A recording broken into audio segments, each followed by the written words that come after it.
आज हम पढ़ेंगे कक्षा 10वीं की प्रश्नावली 1.2 का प्रश्न नंबर 3। अभाज्य गुणनखंड विधि द्वारा निम्नलिखित पूर्णांकों के HCF और LCM ज्ञात कीजिए। तो हमें अभाज्य गुणनखंड विधि द्वारा HCF और LCM ज्ञात करना है। हम इस तरह के सवाल पहले भी कर चुके हैं, लेकिन उसमें दो संख्याओं के करे थे और इसमें हमें 3 संख्याएं दे रखी, तो विधि वही है, उसी तरीके से हम करेंगे। तो चलो शुरू करते हैं। हम पहला सवाल करेंगे। तो पहला है 12, 15 और 21। ठीक है, 12, 15 और 21 के हमें अभाज्य गुणनखंड विधि द्वारा HCF और LCM ज्ञात करना है। तो सबसे पहले हम 12 का करके देखेंगे। तो इसमें पहले 2 का भाग लगाएंगे। 2 छंग 12, फिर 2 से फिर चला जाएगा 6 जो है 2 से भाग चला जाएगा इसका, तो 2 तिया 6।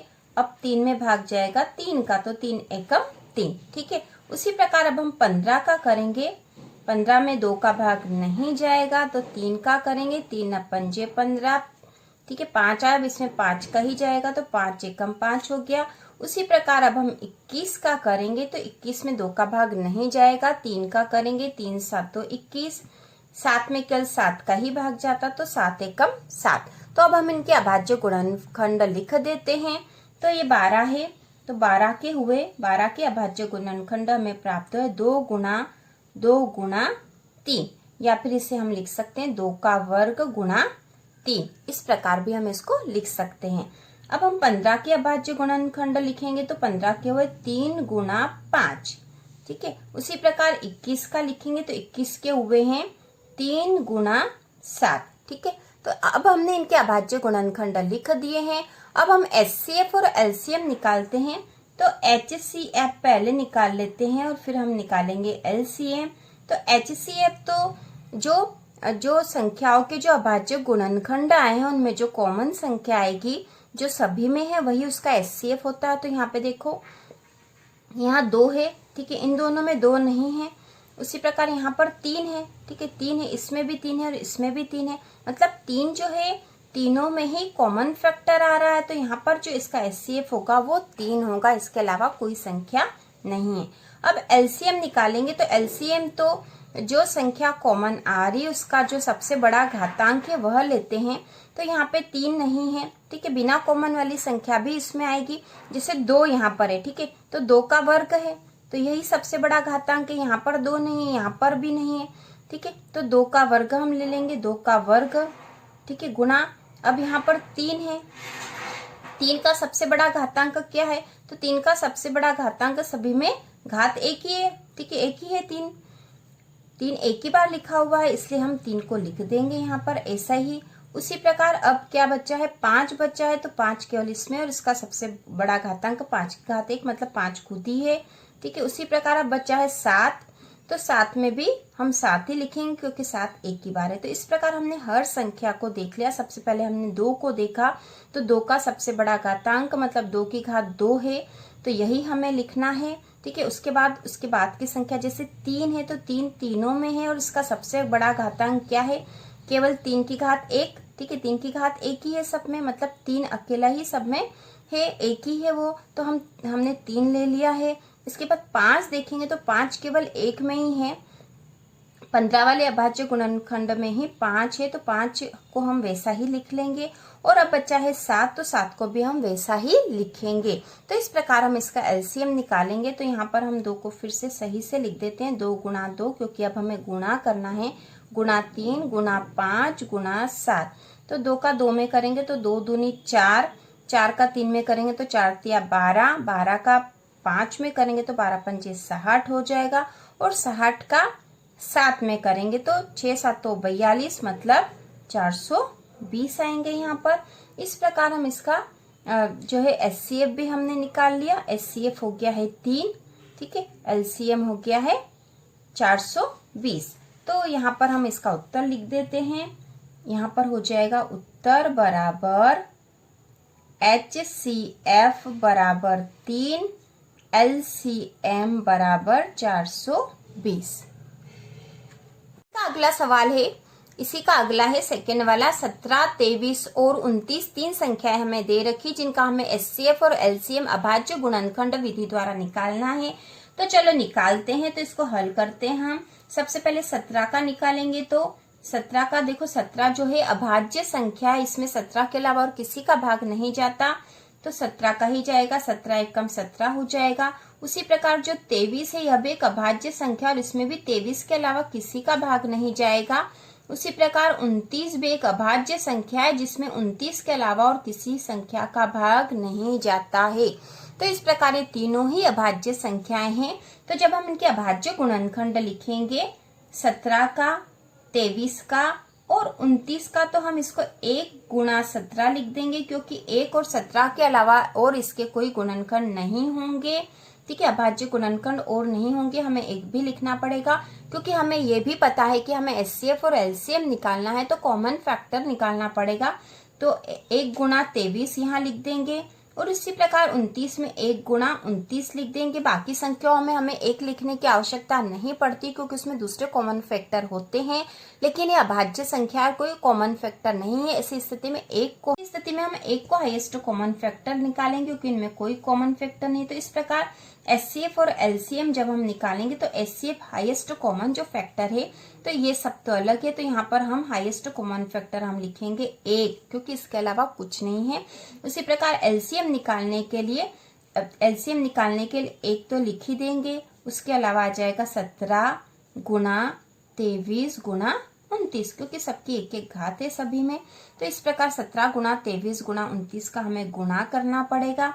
तो चलो कर देते हैं। सबसे पहले हम 17 1 का करेंगे तो 17 एकम 17 ही हो जाएगा। अब 17 में 23 का गुणा कर देते हैं, तो ये हो गया 23 गुणा 17। तो 17 का पहाड़ा 3 बार बोलेंगे। 17 दूना 34, 17 ते 51 की 1, हासिल का 5, 17 दूना 34 और 5 हो जाएंगे 39। अब जो इन दोनों का गुणा कर दिया, अब इसमें 29 का गुणा करना है, तो इसमें 29 का भी गुणा कर देते हैं। तो पहले 9 का करेंगे, 9 एकम 9 हो जाएंगे। 9 का पहाड़ा 9 बार बोलेंगे तो 81 आएंगे। 81 की 1, हासिल का 8, 9 तिया 27 और 8 28 29 30 31 32 33 34 35 है ना, 27 और 8 हो जाएंगे 35। अब इसमें 2 का करेंगे तो 2 एकम 2, 2 9 18 की 8, हासिल का 1, 2 तिया 6 और 1 7। ठीक है, तो अब इनको जोड़ देंगे तो आए हैं 9, ये 9, 2 और 1 3 और 8 और 5 13 की 3, हासिल का 1, 7 और 1 8, 9 10 11। तो 11,339 जो है इनका एलसीएम आ गया है और एचसीएफ है 1। तो अब इसका उत्तर हम लिख देंगे, उत्तर बराबर एचसीएफ बराबर 1 और एलसीएम बराबर 11,339। ठीक है, अगला सवाल है इसका तीसरा जो है 8, 9 और 25 का हमें अभाज्य गुणनखंड विधि द्वारा एचसीएफ और एलसीएम निकालना है। तो चलो बच्चों करते हैं, इसका हल करेंगे अब हम। तो सबसे पहले 8 का निकालते हैं। तो 8 का कैसे निकालेंगे, इसमें किसका भाग जाएगा, सबसे पहले 2 का देंगे, 2 चौक 8 भाग चला जाएगा। फिर से 2 का करेंगे तो 2 दूनी 4 हो जाएगा। फिर से 2 करेंगे तो 2 एकम 2 हो जाएगा। उसी प्रकार अब हम 9 का करेंगे तो 9 में तो 2 का भाग नहीं जाएगा, तो 3 का देंगे। 3 का पढ़ा 3 बार बोला, 3 तिया 9 हो गए। अब 3 का फिर से भाग देंगे तो 3 एकम 3 हो गए। उसी प्रकार अब 25 का करेंगे तो 25 में 2 का भाग नहीं जाएगा, 3 का भी नहीं जाता। 25 में 5 का भाग जाता है सीधा, हमें पता है। 5 का पढ़ा 5 बार बोलेंगे तो 25, फिर 5 का पढ़ा 1 बार बोला तो 5 एकम 5 होगा। अब इनके अभाज्य गुणनखंड लिख देते हैं, क्योंकि हमने निकाल लिए हैं। तो 8 के हो गए हैं 2 गुणा 2 गुणा 2। उसी प्रकार 9 के हो गए हैं 3 गुणा 3। उसी प्रकार 25 के हो गए हैं 5 गुणा 5। ठीक है, अब हमें इनके एचसीएफ और एलसीएम निकालने हैं। तो सबसे पहले एचसीएफ निकाल लेंगे, फिर हम एलसीएम निकालेंगे। एचसीएफ हाईएस्ट कॉमन फैक्टर, तो सबसे जो हाईएस्ट कॉमन फैक्टर, कॉमन मतलब जो सब में पाया जा रहा है वो कौन सा है, तो यहाँ पर केवल 2 है, यहाँ केवल 3 है और यहाँ 5 है। तो कोई सा भी कॉमन संख्या यहाँ पर कॉमन संख्या नहीं है जो तीनों में है। तो हमें पता है कि सभी में 1 तो होता ही है। ठीक है, हम लिखते नहीं है क्योंकि दूसरी संख्या आ जाती, इसे लिखने की आवश्यकता ही नहीं पड़ती, या अपने आप ही हमें समझ होता कि 1 तो सभी में आता ही है। तो ठीक है, तो यहाँ पर हम 1 भी लिखेंगे, 1 लिख देंगे ताकि हम इसका हाईएस्ट कॉमन फैक्टर निकाल दें। क्योंकि इसका एक तो सभी में आता हमें पता ही है, तो एक आ जाएगा यहाँ पर। हाईएस्ट कॉमन फैक्टर हम लिख देंगे एक। ठीक है, अब एलसीएम निकालना, तो एलसीएम जो है सबसे बड़ा घातांक जो किसी भी संख्या का वो लिखते हैं। जैसे यहाँ पे 2 है तो 2 की घात कितनी, 2 की घात 3 है गुणा 1 है। उसी प्रकार यहाँ पर है 3 की घात 2 गुणा 1 है, और उसी प्रकार यहाँ 5 की घात 2 गुणा 1 है। ठीक है, तो यहाँ पे आ जाएगा 2 की सबसे बड़ी घात 2 की घात 3 ही है। ठीक है, और कहीं है ही नहीं वो। उसी प्रकार 3 की सबसे बड़ी घात 3 की घात 2, और 5 के सबसे बड़ी घात 5 की घात 2 है। ठीक है, और एक तो है ही सही, एक लिखने की आवश्यकता नहीं है, क्योंकि एक का किसी भी संख्या में गुणा करेंगे तो वो संख्या ही आएगी। अब यहाँ पर 2 गुणा 2 गुणा 2, अब हमें इनका गुणा करना है, इसलिए हम इसको वापस विस्तृत लिख देंगे। 3 गुणा 3 गुणा 5 गुणा 5। ठीक है, अब गुणा कर देंगे हम। 2 का गुणा 2 में 2 दूनी 4, 4 का गुणा 2 में 4 दूनी 8, 8 का गुणा 3 में 8 तिया 24 हो गए। तो यहाँ तक हमने कर लिया। 2 दूनी 4 दूनी 8 तिया 24, यहाँ तक कर लिया है। अब 5 का पाड़ा 5 बार बोला तो 25, और 25 का 3 में करा तो 75। ठीक है, 75। अब हमें 24 और 75 का गुणा करना है, क्योंकि बाकी संख्याओं का हमने आपस में गुणा करके संख्याएं ले आए हैं। तो 24 और 75 का गुणा कर देते हैं, तो हम 75 में 24 का गुणा कर देंगे। ठीक है, तो 4 का पड़ा 5 बार बोला तो 4 पंचो 20 की 0, असिल का 2, 4 7 28 29 30। ठीक है, अब 2 का करेंगे, 2 पंचे 10 की 0, असिल का 1, 2 7 14 और 1 15। तो 0 0 8 और 1 तो 1800 आए हैं, 1800 आए हैं। ठीक है, तो इसका उत्तर हो जाएगा, ये हमने निकाल लिया इनके एचसीएफ और एलसीएम। तो एचसीएफ हो जाएगा, एचसीएफ बराबर 1 और एलसीएम बराबर 1800। ठीक है, तो यह सवाल हो चुका है। प्रश्न नंबर 3 भी हो चुका है।